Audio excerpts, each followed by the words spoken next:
Đúng có. Lắm. Xin ra đây 10 người gặp phóng viên à. Anh em nào muốn gặp phóng viên, trò chuyện với phóng viên là ra đây. Không, em không biết nói tiếng Anh, em mới học được vài chữ em để quên rồi. Hello. Ai, tôi thiểu tí tôi xin giờ đấy là.掂啦嘛，係咪小姐？知仲見到張我哋嘅，見到張我哋冇俾。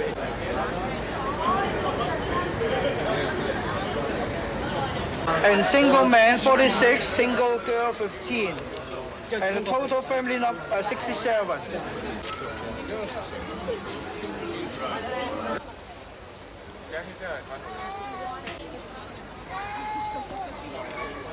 就一共係我哋個營咧就簽發咗75張。OK。遇到嘢越南không? Sợ.